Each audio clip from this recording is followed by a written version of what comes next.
ॐ अज्ञानतिमिरन्धस्य ज्ञानञ्जनशलाकया चक्षुरुन्मीलितं येन तस्मै श्रीगुरवे नमः। नमो विष्णुपादाय कृष्णपृष्ठाय भूतले श्रीमती भक्तिवेदान्त स्वामिनिति नामिने। नमस्ते सारस्वती देवी गौरवाणी प्रचारिणे निर्विशेष शून्यवादी पाश्चात्य देशतारिणे। नमो महावदन्याय कृष्ण प्रेम प्रदायते कृष्णाय कृष्ण चैतन्य नाम्ने गौरतुषे नमः। हे कृष्ण करुणा सिंधु दीनबंधु जगत्पते गोपीश गोपिका कांत श्री राधा कांत नमस्तुते। तप्त कांचन गौरंगी राधे वृंदावनेश्वरी वृषभानुसुते देवी प्रणमामि हरिप्रिये। वंशाकल्पतरुभ्यश्च कृपा सिन्धुभ्य एव च पतितानां पावनेभ्यो वैष्णवेभ्यो नमो नमः। जय श्री कृष्ण चैतन्य प्रभु नित्यानंद श्री अद्वैत गदाधर श्रीवासादि गौर भक्तवृंद। हरे कृष्ण कृष्ण कृष्ण हरे हरे हरे राम राम राम हरे हरे। ओम नमो भगवते वासुदेवाय। ओम नमो भगवते वासुदेवाय। ओम नमो भगवते वासुदेवाय। हरे कृष्ण।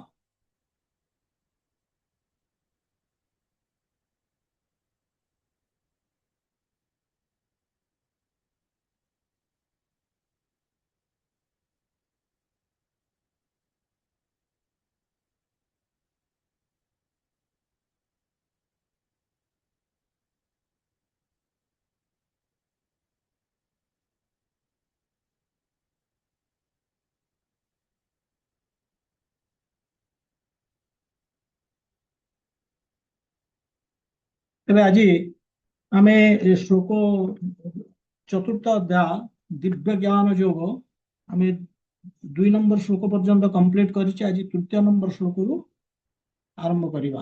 ଶ୍ଲୋକଟି ଏଇଭଳି। स एव अयं मया ते अद्य योगः प्रोक्तः पुरातन भक्तोऽसि मे सखा चेति रहस्यं हि एतद्भुतमम्। ଆଉ ଥରେ ଶୁଣନ୍ତୁ। स एवायं मया तेद्य योगः प्रोक्तः पुरातन भक्तोऽसि मे सखा चेति रहस्यं हि एतद्भुतमम्। এই ଶ୍ଲୋକରେ କୃଷ୍ଣ କହୁଛନ୍ତି ଅର୍ଜୁନଙ୍କୁ ସ ଏବ ଅୟଂ ମୟା ତେଦ୍ୟ। ସ ଏବ ଅୟଂ ମାନେ ସେଇ ପୁରୁଣା ଜିନିଷଟାକୁ ବର୍ତ୍ତମାନ ମୁଁ କହିବାକୁ ଯାଉଛି ବୋଲେ ମୟା ତେଦ୍ୟ ପ୍ରୋକ୍ତଃ ମୋ ଦ୍ୱାରା କୁହାଯିବ ବା ମୁଁ କହିବାକୁ ଯାଉଛି। ଆଜି ତେ ଅଦ୍ୟ ତୁମକୁ ତେ ମାନେ ତୁମକୁ ଆଜି ତୁମକୁ ମୁଁ କହିବାକୁ ଯାଉଛି। କଣ କହିବାକୁ ଯାଉଛି?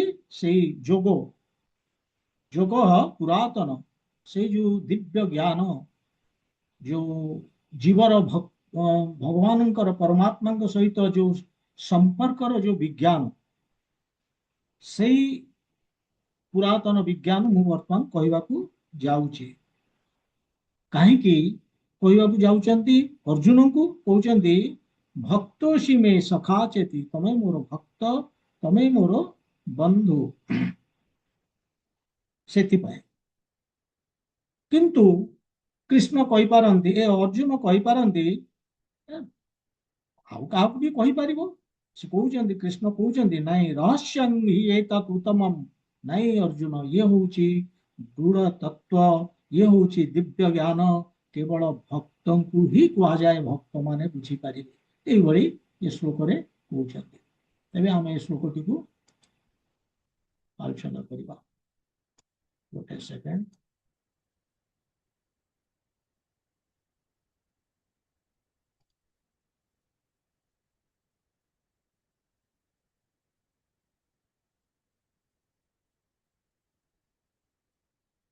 ତେବେ ଭଗବାନ ଏହା ପୂର୍ବରୁ ଯୋଉ ଦୁଇଟି ଶ୍ଲୋକ କମ୍ପ୍ଲିଟ କରିଥିଲେ ସେଥିରେ ସେ ଭଗବତ ଗୀତାର ଇତିହାସ କଥା କହିଥିଲେ ଏବଂ ସେଠି କଣ କହିଥିଲେ ସେ କହିଥିଲେ ଅର୍ଜୁନ ଏ ଜ୍ଞାନ ଏ ଯୋଉ ଦିବ୍ୟ ଜ୍ଞାନ ମୁଁ ପ୍ରଥମେ ଦେଇଥିଲି ବିବସ୍ୱାନ ଯିଏ ହଉଛନ୍ତି ସୂର୍ଯ୍ୟ ଦେବତା ବିବସ୍ୱାନ ତାଙ୍କ ପୁତ୍ର ମନୁକୁ ଦେଇଥିଲେ ସେ ହଉଛନ୍ତି ମାନବ ଜାତିର ପିତା ମନୁ ଆଉ ମନୁ ତାଙ୍କ ପୁତ୍ର ଇକ୍ଷ୍ୱାକୁଙ୍କୁ ଦେଇଥିଲେ ଯିଏକି ରଘୁବଂଶରେ ଜଣେ କ୍ଷତ୍ରିୟ ରାଜା ଏବଂ ସେ ତ୍ରେତୟା ଯୁଗର ଏବଂ ବର୍ତ୍ତମାନ କହୁଛନ୍ତି ଅର୍ଜୁନକୁ କହୁଛନ୍ତି କୃଷ୍ଣ ପୁଣି ସେଇ ଜ୍ଞାନ ମୁଁ ତମକୁ ଦବାକୁ ଯାଉଛି ଏଇ ଦ୍ୱାପର ଯୁଗରେ କାହିଁକି ଆଉ ଥରେ ଦବାର ଉଦ୍ଦେଶ୍ୟ କଣ ତା ପୂର୍ବରୁ ଭଗବାନ କହିଦେଇଛନ୍ତି ଦ୍ୱିତୀୟ ନମ୍ବର ଶ୍ଲୋକରେ ସକାଳେନ ଇହ ମହତା ଯୋଗୋ ନଷ୍ଟ ମାନେ କାଳର ପ୍ରଭାବରେ ସେଇ ଯୋଉ ମହାନ ଯୋଗ ସେଇ ଯୋଉ ଦିବ୍ୟ ଜ୍ଞାନ ସେ କଳୁଷିତ ହେଇଯାଇଛି କାଳର ପ୍ରଭାବରେ ଭଗବାନ କହୁଛନ୍ତି କାଳ ହଉଛି ପ୍ରଭାବଶାଳୀ ବଳବାନ ଆଉ କାଳର କାମ ହଉଛି କେବଳ ଆମେ ଯାହା ତିଆରି କରୁଛେ ତାକୁ ଧ୍ୱଂସ କରିଦବ ନଷ୍ଟ କରିଦବ ଇଏ ହଉଛି କାଳର କାମ ତାର ଆଉ କିଛି କାମ ନାହିଁ ଆଜି ଆମେ ବହୁତ ସୁନ୍ଦର ଦିଶୁଛେ କାଲି ଆମେ ସେ ସୁନ୍ଦରତା ଆମର ଚାଲିବ ସେ ସୌନ୍ଦର୍ଯ୍ୟ ଆମର ଚାଲିଯିବ ଇଏ ହଉଛି ସମୟର ପ୍ରଭାବ ତେଣୁ ଭଗବାନ ସେମିତି କହୁଛନ୍ତି ଯେ ଏ ୱିଥ୍ ପ୍ୟାସେଜ ଅଫ ଟାଇମ ମାନେ ଯଦି ଏମିତି ସମୟ ଯେତେବେଳେ ଚାଲି ଯାଉଛି ଅତିବାହିତ ହେଇଯାଉଛି କଣ ହଉଛି ନା ଯୋଉ ଭଗବତ ଗୀତାର ଯୋଉ ମହତ୍ଵ ବା ତାର ଯୋଉ ମୂଳ ଉଦ୍ଦେଶ୍ୟ ସ୍ପିରିଟ ଅଫ ଭଗବତ ଗୀତା ସେ କଳୁଷିତ ହେଇଯାଉଛି କାହିଁକି ନା ସେଥିରେ ବହୁତ ମିଲାବଟ ହେଉଛି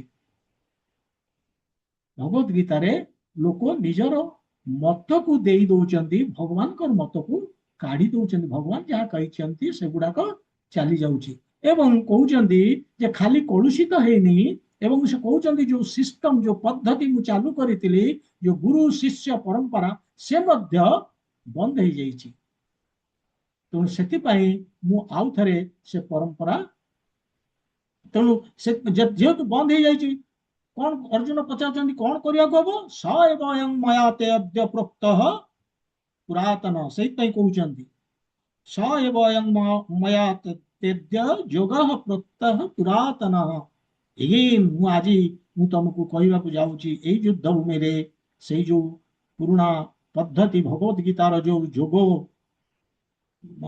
ଦିବ୍ୟ ଜ୍ଞାନ ଆମର ଯୋଉ ଜୀବର ଯୋଉ ଭଗବାନଙ୍କ ସହିତ ପରମାତ୍ମାଙ୍କ ସହିତ ଯୋଉ ସମ୍ପର୍କ ତାର ବିଜ୍ଞାନ ମୁଁ ପୁଣି ଆଉ ଥରେ କହିବାକୁ ଯାଉଛି ଯାହାକି ମୁଁ ଦେଇଥିଲି ବିବସ୍ୱାନଙ୍କୁ ସେଇ ଜ୍ଞାନ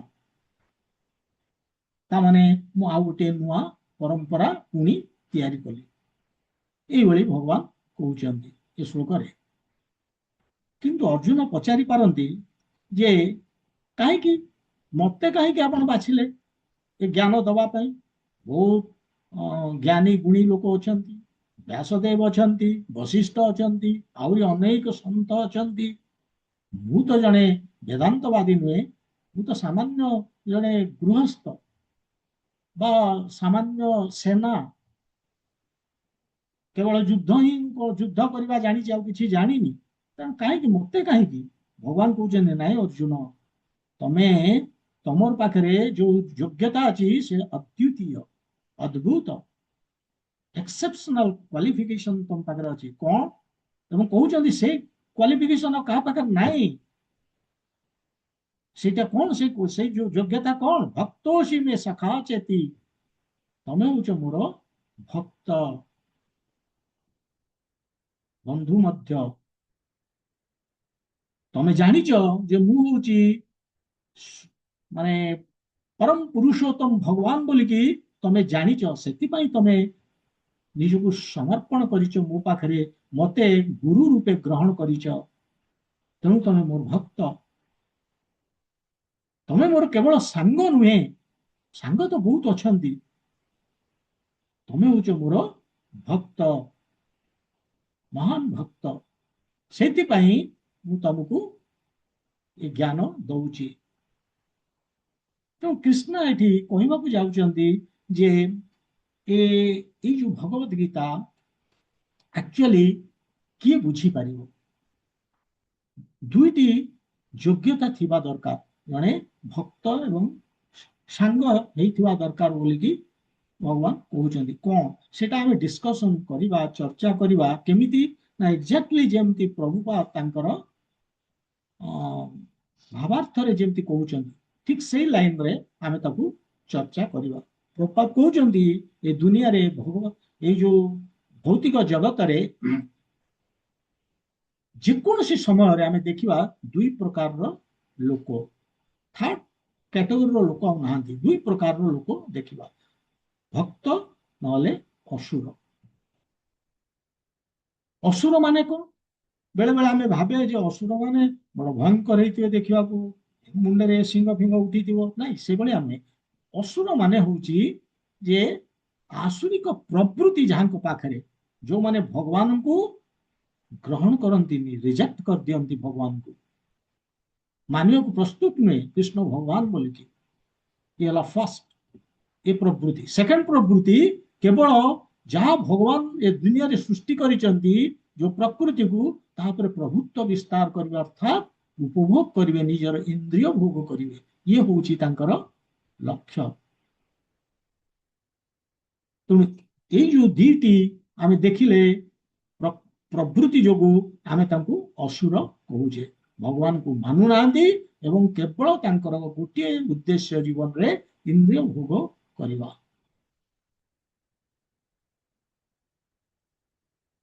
କିନ୍ତୁ ଡିଭୋଟି ଯେଉଁମାନେ ଭକ୍ତ, ସେମାନଙ୍କର ପ୍ରବୃତ୍ତି କଣ ବା ଆଟିଚ୍ୟୁଡ କଣ? ସେମାନେ ଭାବୁଛନ୍ତି ନିଜକୁ ଭଗବାନଙ୍କର ଅଂଶ ବୋଲିକି ଏବଂ ସେବକ ବୋଲିକି, ଏବଂ ସେମାନେ ଭଗବାନଙ୍କର ସେବା କରୁଛନ୍ତି, ଭକ୍ତି କରୁଛନ୍ତି, ବଦଳରେ କିଛି ଆଶା କରୁନାହାନ୍ତି। କାହାର ଅନମ୍ୟୁଟ ହେଇଯାଇଛି ଦେଖି ଦିଅନ୍ତୁ, ସମସ୍ତେ ସମସ୍ତେ ଦେଖନ୍ତୁ କାହାର ଅନମ୍ୟୁଟ ହେଇଛି, ମ୍ୟୁଟ କରିଦିଅନ୍ତୁ, ସାଉଣ୍ଡ ଆସୁଛି, ଦେଖିଦିଅ। ତେଣୁ ସେମାନେ ଭକ୍ତ ଯୋଉମାନେ, ସେମାନେ ଭଗବାନଙ୍କର ସେବା କରୁଛନ୍ତି, ଭକ୍ତି କରୁଛନ୍ତି, କିନ୍ତୁ ପ୍ରତିବଦଳରେ କିଛି ମାଗୁନାହାନ୍ତି, କିଛି ଚାହୁଁନାହାନ୍ତି। ଇଏ ହଉଛନ୍ତି ଭକ୍ତ। ତାଙ୍କର ଭକ୍ତ ମାନଙ୍କର ଯୋଉ ଇନ୍ଦ୍ରିୟ ଭୋଗ କରିବାରେ ସ୍ୱାର୍ଥ ନାହିଁ, ଇଣ୍ଟରେଷ୍ଟ ନାହିଁ ତାଙ୍କର। ତେଣୁ ବର୍ତ୍ତମାନ ଆମେ ଦେଖିଲେ ଯେ ଦୁଇ ପ୍ରକାରର ଲୋକ। ଏଇ ଯୋଉ ଅସୁର ମାନେ, ଆକ୍ଚୁଆଲି ଆମେ ଦେଖିବା ଯେ ଆମ ଜୀବନରେ ଆମର ମାନେ ଅଲ୍ଟିମେଟ ଗୋଲ କଣ ଜୀବନର? ଆମର ଯୋଉ ମଣିଷ ଶରୀରଟେ ମିଳିଛି, ସେ ମଣିଷ ଶରୀର ମାନେ ତାର ଅନ୍ତିମ ଲକ୍ଷ୍ୟ କଣ? ଯେ ଆମ ଯୋଉ ଆଧ୍ୟାତ୍ମିକ ପଥ ପ୍ରଗତି, ସେଇଥିରେ ଆମେ ପ୍ରଗତି କରିବା, ଆଗକୁ ଆଗେଇ ଚାଲିବା ଆଧ୍ୟାତ୍ମିକ ପଥରେ ଏବଂ ଆମ ଜୀବନର ସିଦ୍ଧିକୁ ପ୍ରାପ୍ତ କରିବା। କିନ୍ତୁ ଯଦି ଗୋଟେ ଲୋକର ଇଣ୍ଟରେଷ୍ଟ ନାହିଁ, ଇଚ୍ଛା ନାହିଁ ଏଇ ଯୋଉ ଆଧ୍ୟାତ୍ମିକ ରାସ୍ତାରେ ଆଗକୁ ବଢିବା ପାଇଁ, ଦିବ୍ୟ ଜ୍ଞାନ ପାଇବା ପାଇଁ, ଲାଭ କଣ ତାକୁ ଭଗବତ ଗୀତା କହିକି? ଭଗବାନ ସେଇ କଥା କହୁଛନ୍ତି। ଇଏ ହବ ଯେମିତି ମାନେ କୋଉ ଭଳିଆ, ତାକୁ ଭଗବତ ଗୀତା କହିବା ଅର୍ଥ ଯାହା ଆମ ମୁଣ୍ଡଟାକୁ ପଥରରେ ପିଟି ଦବା ସେଇଆ। ପଥରର କିଛି ହବନି, ହବ ଯଦି ଆମ ମୁଣ୍ଡ ଫାଟିବ। ଡେମନ୍ସ ମାନେ ହଉଛନ୍ତି ଏଇ ଯୋଉ ଅସୁର ମାନେ, ଯୋଉମାନଙ୍କର ଆସୁରିକ ପ୍ରବୃତ୍ତି, ସେମାନେ ଏଇ ପଥର ଭଳିଆ। ତାଙ୍କୁ କହିକି କିଛି ଲାଭ ନାହିଁ, କିଛି ଅସର ପଡିବନି। ତାଙ୍କର ଇଣ୍ଟରେଷ୍ଟ ନାହିଁ, ଜୀବନର ଲକ୍ଷ୍ୟ କଣ ସେମାନେ ଜାଣୁନାହାନ୍ତି। ସେମାନେ କାହିଁକି ଏ ଭୌତିକ ଜଗତରେ ଫସି ଯାଇଛନ୍ତି, ଏ ଜନ୍ମ ମୃତ୍ୟୁ ଚକ୍ରରେ ଫସିକି ଅଛନ୍ତି, ଏ କେମିତି ଏଥିରୁ ବାହାରିବେ, ଏ ବାହାରିଲେ କୋଉଠିକି ଯିବେ, ଏସବୁ ତାଙ୍କର କିଛି ଇଣ୍ଟରେଷ୍ଟ ନାହିଁ। ତାଙ୍କର କେବଳ କେମିତି ବେଟର ସେନ୍ସ ଗ୍ରାଟିଫିକେସନ କରିବେ, ମାନେ ଇନ୍ଦ୍ରିୟ ଭୋଗ କେମିତି ଭଲ ଭାବରେ କରିବେ, ଖାଲି ଭଲ ଭାବରେ ନୁହେଁ, ସବୁବେଳେ କରିବେ, ମାନେ ପରମାନେଣ୍ଟଲି। ତାଙ୍କର ଏଇ ଯୋଉ ଇନ୍ଦ୍ରିୟ ଭୋଗ କେମିତି ସବୁବେଳେ ଥିବ, କେତେବେଳେ ଷ୍ଟପ୍ ହବନି, ଏଇ ହଉଛି ତାଙ୍କର ଲକ୍ଷ୍ୟ, ମେଡିଟେସନ ସବୁବେଳେ। ତେଣୁ ତାଙ୍କ ପାଇଁ ନାହିଁ ମାନେ ସମୟ ନାହିଁ କି ସୁବିଧା ନାହିଁ ଏଇ ଦିବ୍ୟ ଜ୍ଞାନକୁ ବୁଝିବା ପାଇଁ, ଏ ଭଗବତ ଗୀତାର ମହିମାକୁ ବୁଝିବା ପାଇଁ। ସେଥିପାଇଁ ସେମାନେ କହନ୍ତି ଆମ ପାଖରେ ସମୟ ନାହିଁ ଭଗବତ ଗୀତା କରିବା ପାଇଁ, ଆମେ ଭୌତିକ କାର୍ଯ୍ୟକ୍ରମରେ ଏତେ ବ୍ୟସ୍ତ ଇନ୍ଦ୍ରିୟ ଭୋଗ ପାଇଁ ଆମ ପାଖରେ ସମୟ ନାହିଁ।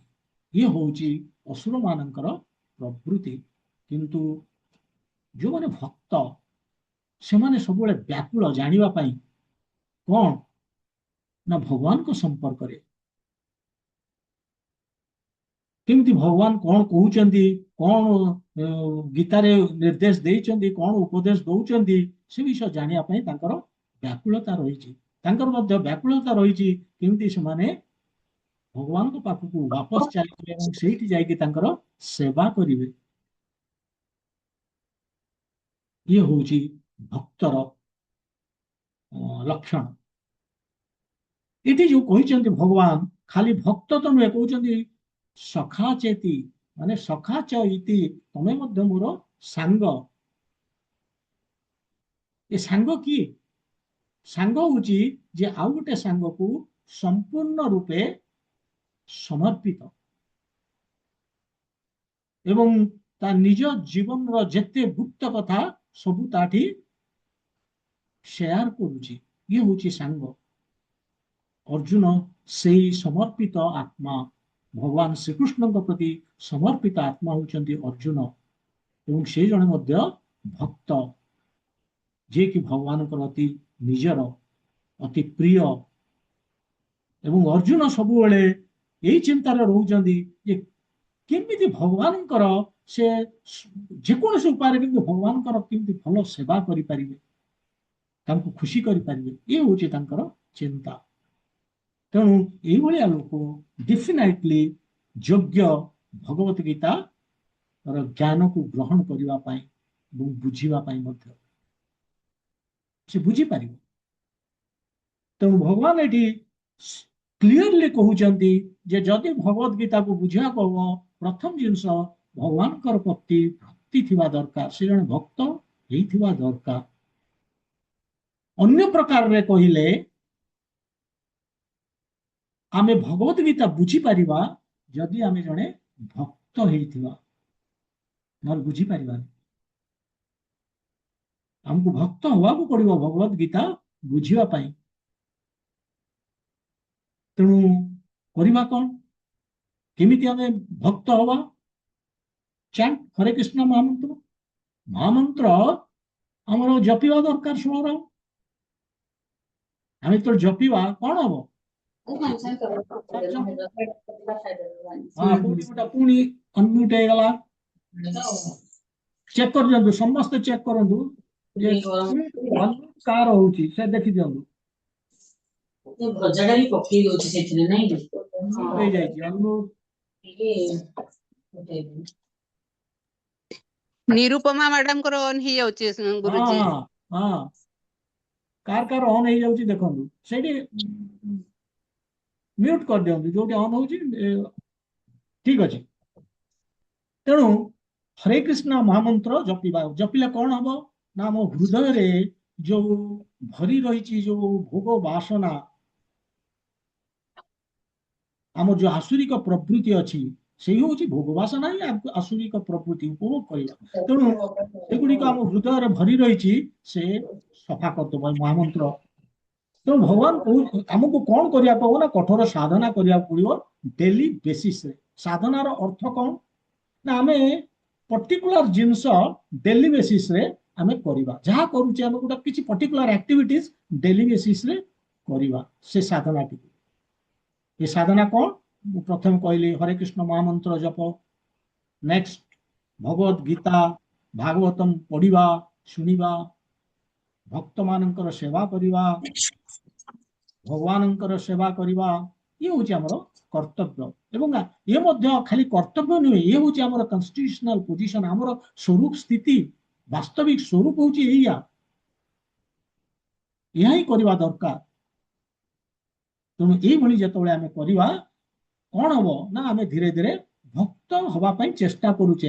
ଏଇ ପ୍ରାକ୍ଟିସିଂ ଷ୍ଟେଜ ଏଇଭଳି କଲେ ଆମେ ଇମିଡିଏଟଲି ଭକ୍ତ ହେଇଯାଉନେ, କିନ୍ତୁ ଏଇଭଳି ପ୍ରାକ୍ଟିସ କରୁ କରୁ କରୁ କରୁ କଣ ହବ ନା ଗୋଟେ ଦିନ ପରଫେକ୍ସନ ଆସିଯିବ ଏବଂ ଆମେ ଶୁଦ୍ଧ ଭକ୍ତ ହେଇଯିବା। ସେତେବେଳେ ଆଉ ଆମର ଭୋଗ ପ୍ରତି ଲାଳସା ନଥିବ।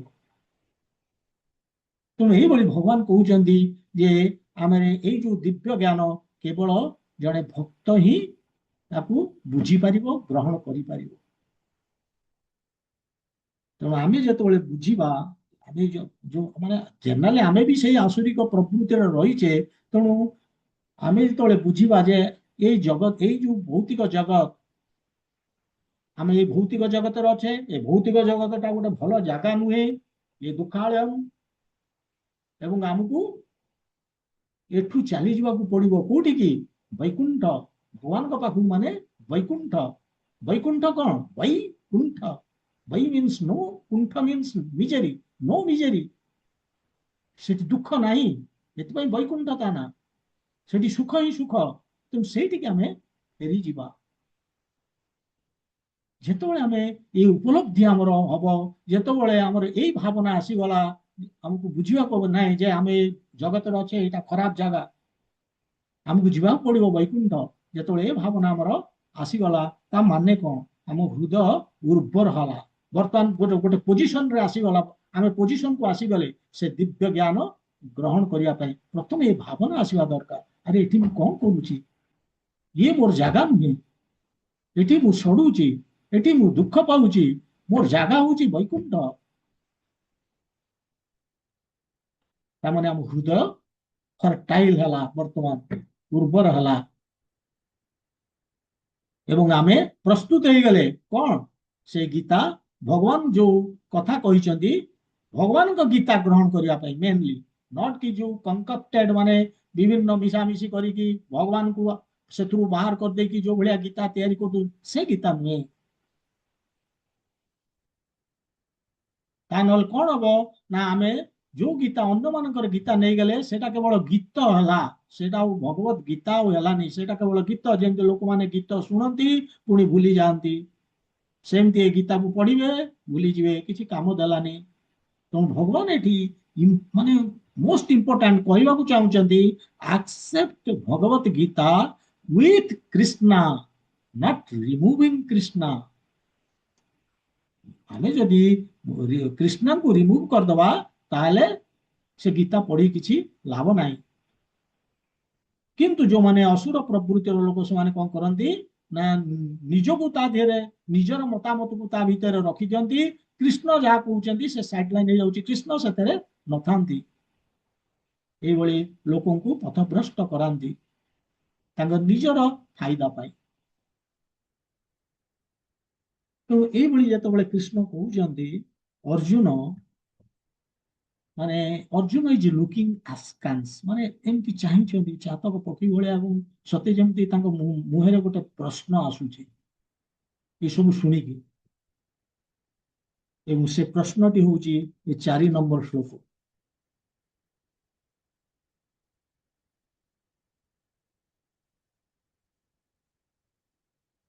ଚାରି ନମ୍ବର ଶ୍ଲୋକ। ବର୍ତ୍ତମାନ ମୁଁ ସେ 4 ନମ୍ବର ଶ୍ଲୋକଟିକୁ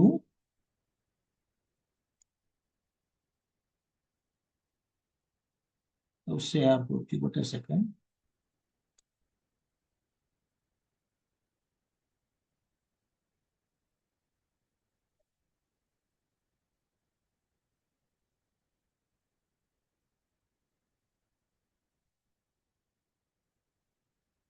अर्जुन उवाच, ମୁଁ ଯୋଉ କହିଲି ବର୍ତ୍ତମାନ ଯେ ପ୍ରଶ୍ନ, ଗୋଟେ ପ୍ରଶ୍ନ ମୁଣ୍ଡରେ ଥିଲା ଭଳିଆ ଲାଗୁଛି। ସେ ଚାହୁଁଛନ୍ତି ଅର୍ଜୁନ କୃଷ୍ଣଙ୍କୁ କିଛି ପଚାରିବେ ବୋଲିକି, ଏବଂ ସେଇ ଜିନିଷ ପଚାରୁଛନ୍ତି ଅର୍ଜୁନ। ସେଥିପାଇଁ ଅର୍ଜୁନ ଉବାଚ, अपरं भवतो जन्म परं जन्म विवस्वतः कथं एतद् विजानीयं त्वमादौ प्रोक्तवान् इति। କହୁଛନ୍ତି अपरं भवतो जन्म, अपरं भवतो जन्म, जन्म।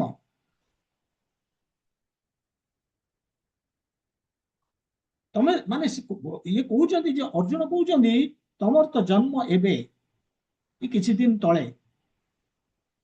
ପରଂ ଜନ୍ମ ବିବସ୍ୱତ, କିନ୍ତୁ ବିବସ୍ୱାନଙ୍କର ତ ଜନ୍ମ ବହୁତ ପୂର୍ବରୁ, ସତ୍ୟ ଯୁଗରେ। ସେଥିପାଇଁ କହୁଛନ୍ତି କଥଂ ଏତତ୍ ବିଜାନୀୟଂ, ମୁଁ କେମିତି ୟାକୁ ବୁଝିବି? त्वं आदौ प्रोक्तवानिति, त्वं आदौ माने तमे प्रथमरु ए जिनस कहिच, प्रोक्तवान इति ए जिनस को कहिच बोली कि आगुरु मु केमति बुझिबी, कारण सी तो सत्य जुगर, तमे तो एबे एई भली प्रश्नटे तांको मुंडरे आसिला, पसिला अर्जुनंक।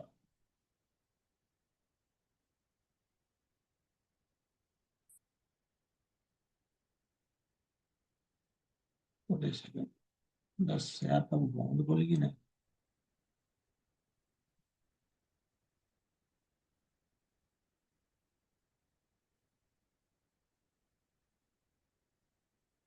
ସେୟାରଟା ଚାଲିଗଲା ନା? କେହି ଜଣେ କହିବେ ସେୟାରଟା ନା ଦିଶୁଛି ପୁଣି? ନା ଚାଲିବନି ଚାଲିବନି। ଚାଲିଗଲା ନା? Very good. ହଁ, ତେଣୁ କୃଷ୍ଣ ଏ ଶ୍ଲୋକରେ ଏଇଭଳି କହିଲେ ଯେ अर्जुन कहते जे कृष्ण तमे मते माने सांग बोलिकी कहूच, कहीं पूर्व श्लोक कहते ना भक्तोषी मे सखा चेती, खाली भक्त न सखा मो बंधु बोली कहते। तेणु कृष्ण को कहते तमे मते बंधु बोली कहूच, तेणु से बंधु हिसाब से मु गोटे प्रश्न पचारुची। तमे कहितिल जे ये जो भगवद गीतार ज्ञान, भगवद गीता जो दिव्य ज्ञान तमे विवस्वान सूर्य देवता को देइथिल, किंतु तमे माने कृष्ण कहते आपण मु तो कंटेम्पोरारी समसामयिक, आपण मोर सांग, केमिति ताले ए गीता पुणी सूर्य देवता को देइदल सत्य जुगरे, से तम पूर्वरु he is senior you are junior, ये भली प्रश्नटी मनरे आसिला। ये प्रश्न आसवार कारण कौन? ये प्रश्न केवल अर्जुन नुहे, अर्जुन होउचंती जने माने शुद्ध भक्त, से सब जानी, से भगवान को जानी। ये प्रश्न से पचारिबा कथा नुहे, से भगवान स्थिति भगवान पोजिशन सब जानुचंती। जेतबेले दशम अध्याय को जीवा से निजे डिक्लेयर करुचंती, घोषणा करुचंती परम ब्रह्म परम धाम पवित्रम परमं भवान पुरुषम शाश्वतम दिव्यम आदि देवम अजम विभु। सेठी कहचंती जे खाली परम ब्रह्म परम धाम से कहूना, सेठी कहउचंती जे पुरुषम शाश्वतम माने इटर्नल, दिव्यम आदि देवम आदि पुरुष, तामाने कृष्ण ये द्वापर जुगे जो अच्छा आसिकी अवतार नहीं आसी अवतीर्ण करिचंती, से कृष्ण आदि पुरुष। तो से जानी, अर्जुन जानी कथा, ता नले एभली से स्टेटमेंट दौ न थांते दशम अध्याय रे जाई, से जानी, किंतु से जानी आदि पुरुष, से जानी जे सी होचंती माने सबुर उत्पत्ति स्थल, भगवत माने अनुभूतिर अंतिम स्तर कृष्ण, ये सब किछि से जानी।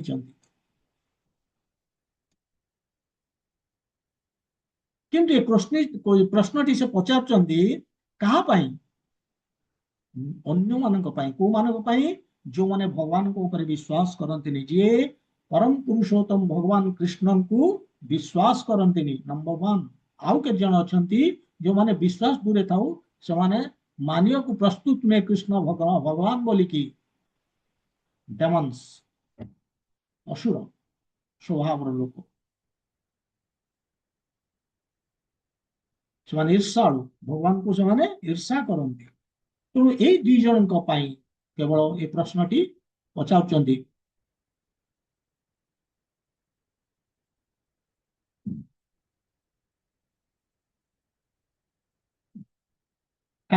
माने ये जो ऑर्डिनरी लोक, ये दुई कैटेगरी लोक तांकर क्लारिफिकेशन पाए कहीं ना ये सत्य जे कृष्ण ये धराधाम को अवतीर्ण होइथिले देवकी गर्भरे, जन्म होइथिले मथुरा कारागार,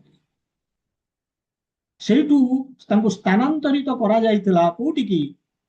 ଗୋକୁଳ ମହାବନ, ଯୋଉଠି ତାଙ୍କର ବାଲ୍ୟ ଦିନର ସବୁ ଲୀଳା ଆମେ ଦେଖିପାରିବା, ଜାଣିପାରିବା ପଢିଲେ।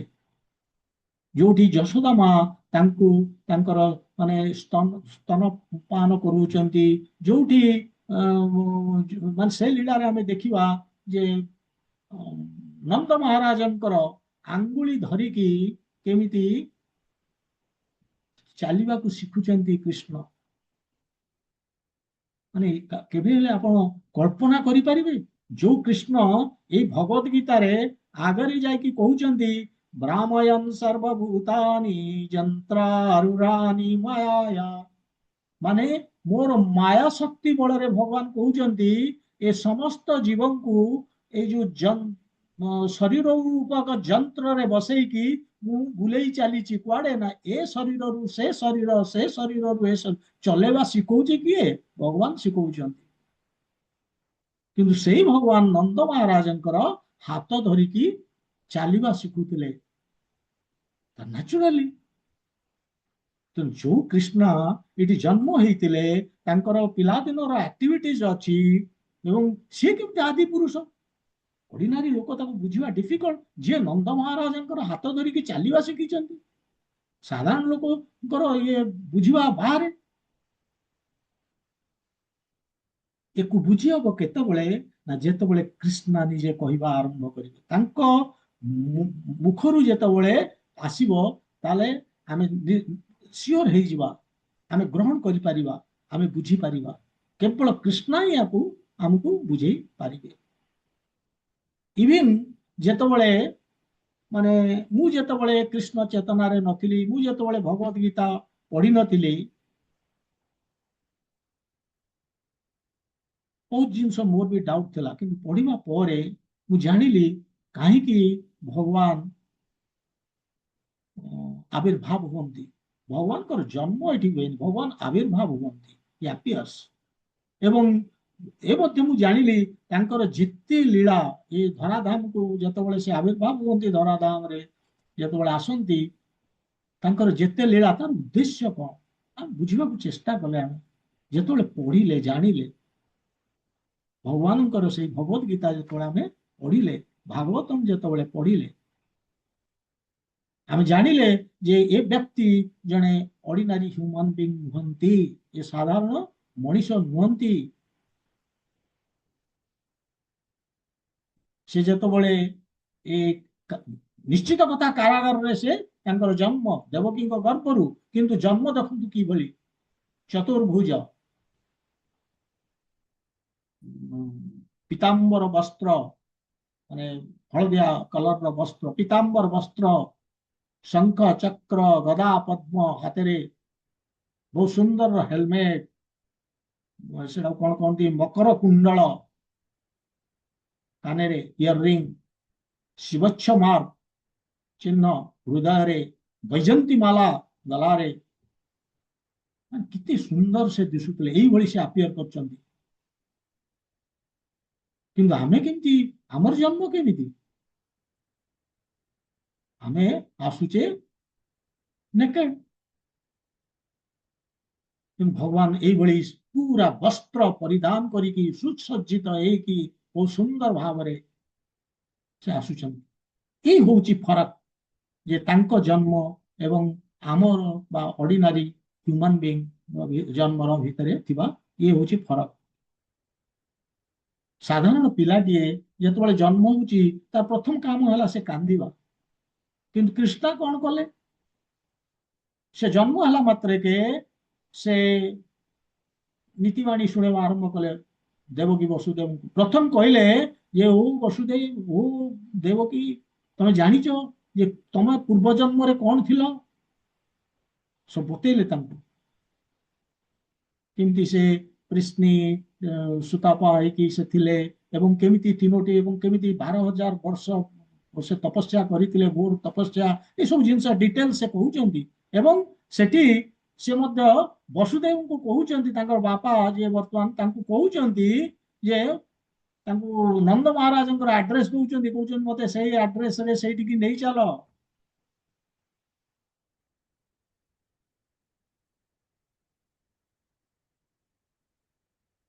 କିନ୍ତୁ କୋଉ କୋଉ ମାନେ ଏଇଭଳି କୋଉ ପିଲା ଏମିତି କହିବ ଜନ୍ମ ହେଲା ମାତ୍ରକେ ସାଙ୍ଗେ ସାଙ୍ଗେ ପିଲା ଜନ୍ମ ହେଲା ମାନେ ଆମେ କଣ କରୁଛେ ଆମେ ଖାଲି କାନ୍ଦୁଛେ ଏବଂ କାହିଁକି କାନ୍ଦୁଛେ ତାର ବି କାରଣ ଜାଣିବା ଡିଫିକଲ୍ଟ ପିମ୍ପୁଡି କାମୁଡ଼ିଲା କି ଭୋକ ହେଲା କଣ ହେଲା ଆମେ କିଛି ଜାଣିପାରିବାନି ଅସହାୟ ଅବସ୍ଥା ସେଇଟା କିନ୍ତୁ ଭଗବାନ ତେଣୁ ଇଏ ହଉଛି ଫରକ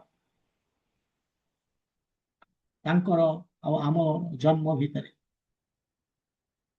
ଏଠି ଯୋଉ ଛୁଆଟି ଜନ୍ମ ହଉଛି ସେ ତାର ପୂର୍ବ କର୍ମ ଅନୁସାରେ ତାର ପାଷ୍ଟ କର୍ମ ଅନୁସାରେ ତାର ଜନ୍ମ କିନ୍ତୁ କୃଷ୍ଣା ତାଙ୍କର ପୂର୍ବ କର୍ମଫଳ ଯୋଗୁଁ ସେ ଜନ୍ମ ହେଇନାହାନ୍ତି ତାଙ୍କର ନିଜ ଇଚ୍ଛା ଅନୁସାରେ ଏ ଆଗରେ ଯାଇ କହିବେ ସେଥିପାଇଁ ଆମେ କହେ ଯେ କୃଷ୍ଣଙ୍କର ଜନ୍ମ ନୁହେଁ କୃଷ୍ଣଙ୍କର ଆବିର୍ଭାବ ଏବଂ ଅନ୍ତର୍ଧାନ ଆପିୟରାନ୍ସ ଡିସଆପିୟରାନ୍ସ ଯେମିତି ସୂର୍ଯ୍ୟ କଣ ପ୍ରତ୍ୟେକ ଦିନ ଜନ୍ମ ହଉଛନ୍ତି ନାଇଁ ସୂର୍ଯ୍ୟ sun rises sun sets exactly ସେଇଭଳିଆ ମାନେ sun appears disappears ସେମିତି କୃଷ୍ଣ ଏଠି ବେଳେ ବେଳେ ଆସନ୍ତି ପୁଣି ଡିଜାପିୟର କରିଯାଆନ୍ତି ଅନ୍ତର୍ଧାନ ହୋଇଯାଆନ୍ତି ସିଧା ଗୋଲକ ବୃନ୍ଦାବନରୁ ଆସନ୍ତି ଗୋଲକ ବୃନ୍ଦାବନକୁ ଚାଲି ଯାଆନ୍ତି ଏସବୁ ଜିନିଷ ଆମର କ୍ଲିୟର ହବ ଯେତେବେଳେ କୃଷ୍ଣ ନିଜେ କହିବା ଆରମ୍ଭ କରିବେ ଭଗବତ ଗୀତାରେ ଆଗକୁ ଯାଇକି ଆଉ ଯେତେବେଳେ କୃଷ୍ଣ ନିଜ ବିଷୟରେ ନିଜେ କହିବେ ମାନେ ଆଠୁ ବଳିକି ଆଉ ଭଲ ଜିନିଷ ଦୁନିଆରେ କିଛି ନାହିଁ ଆଉ ଇଏ ବି ଆମକୁ ଫାଇଦାମନ୍ଦ ହବ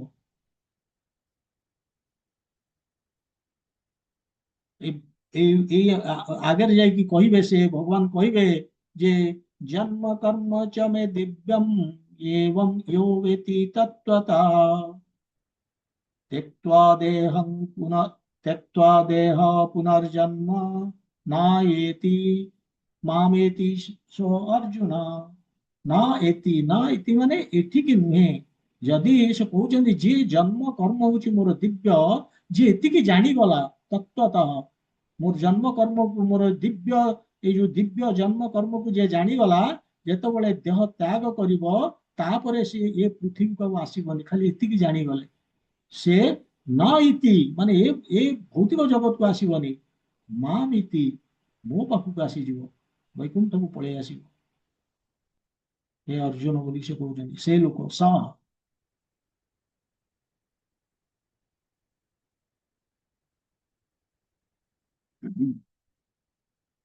ତେଣୁ ଏଇଭଳି ଯେତେବେଳେ ଆମେ କୃଷ୍ଣଙ୍କ ବିଷୟରେ ଜାଣୁଛେ ତାହେଲେ ଫାଇଦା କାହାର ହଉଛି ଭଗବାନ ଏଇଠି କହିଲେଣି ଜନ୍ମ କର୍ମ ଚ ମେ ଦିବ୍ୟମ୍ ଏବଂ ୟୋ ବେତି ତତ୍ତ୍ୱତଃ ଯିଏ ଜାଣୁଛି ସେ ତତ୍ତ୍ୱ ଦେହ ପୁନର୍ଜନ୍ମ ନାଇତି ମାମିତି ସହ ଅର୍ଜୁନ ତେଣୁ ଫାଇଦା ଆମର ହଉଛି ଆମେ ଆଉ ଏ ଭୌତିକ ଜଗତକୁ ଆସିକି ଦୁଃଖ କଷ୍ଟ ଭୋଗିବାନି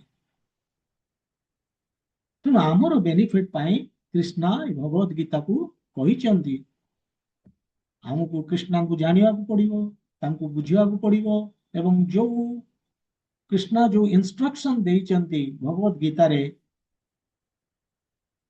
ତାକୁ ବୁଝି ଆମ ଜୀବନରେ ତାକୁ ଉତାରି ପୁରା ଫାଇଦା ନେବାର ଅଛି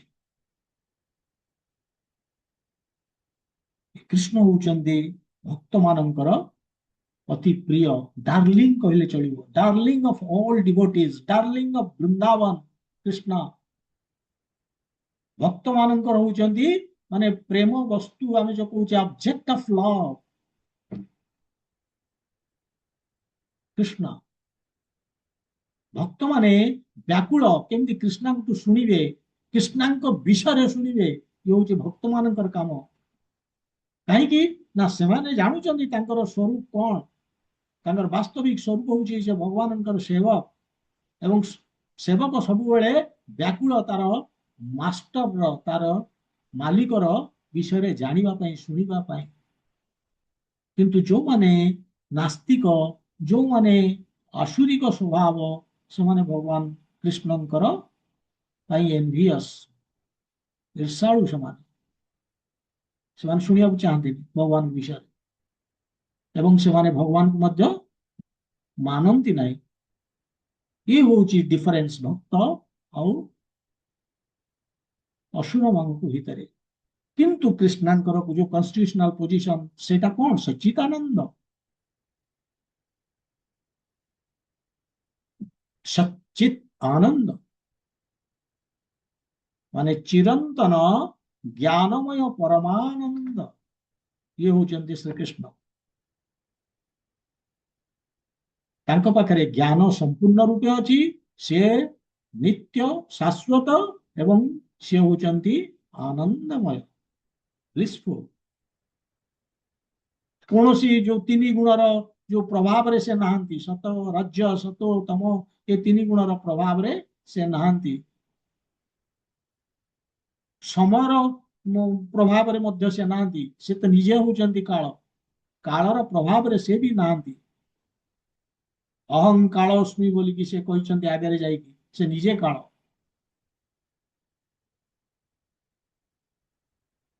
तो सी जो होचंती जने माने इटरनाली completely spiritual personality Krishna Divya एथर कौन सन्देह नहीं से दिव्य तांकर भक्त माने मध्य होचंती शुद्ध तेबे अर्जुन कहीं के प्रश्न पचारुचंती मेन जिनस अर्जुन जानिचंती किंतु जो लोक माने माने जानी नाहंती जे कृष्ण होचंती परम पुरुषोत्तम भगवान से मानक जानिया पई सुजोग दउचंती भगवत गीता माध्यम कृष्ण कहबा आरंभ करिवे भगवान को डाउट करचंती से माने केतक लोक से भगवान बोली कि डाउट अछि अर्जुन चाहूचंती जे कृष्ण निजे कहंतु तांको विषय रे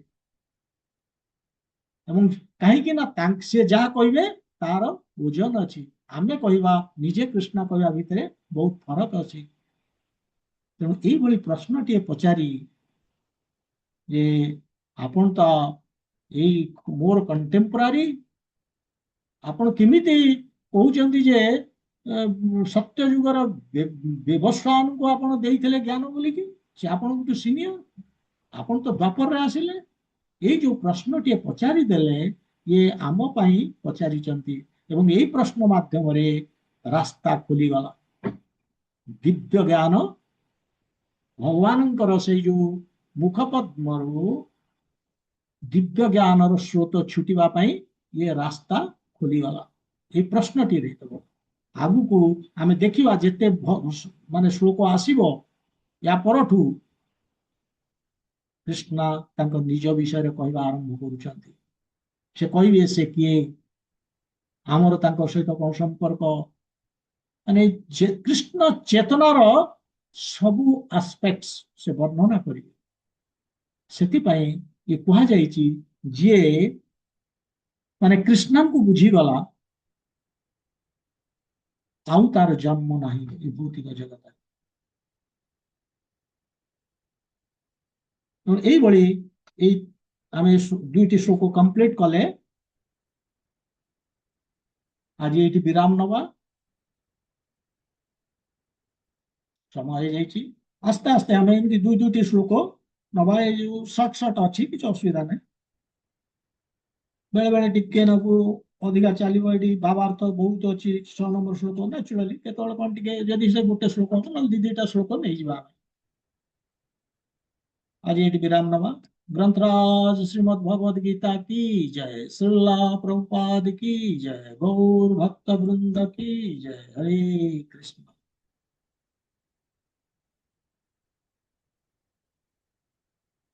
किए अच्छा मुझे देखी दिए स्निग्धा माताजी अभिमन्यु प्रभु भास्कर प्रभु विजय माताजी कृष्णरी माताजी के गेस्ट कौन जानी पाऊनी माताजी प्रदीप प्रभु प्रसन्न प्रभु प्रशांति माताजी रश्मि माताजी गीता संध्या रानी ओके शरद प्रभु सुहासिनी माताजी सुशांति माताजी सुशांति तापस वेरी गुड ओके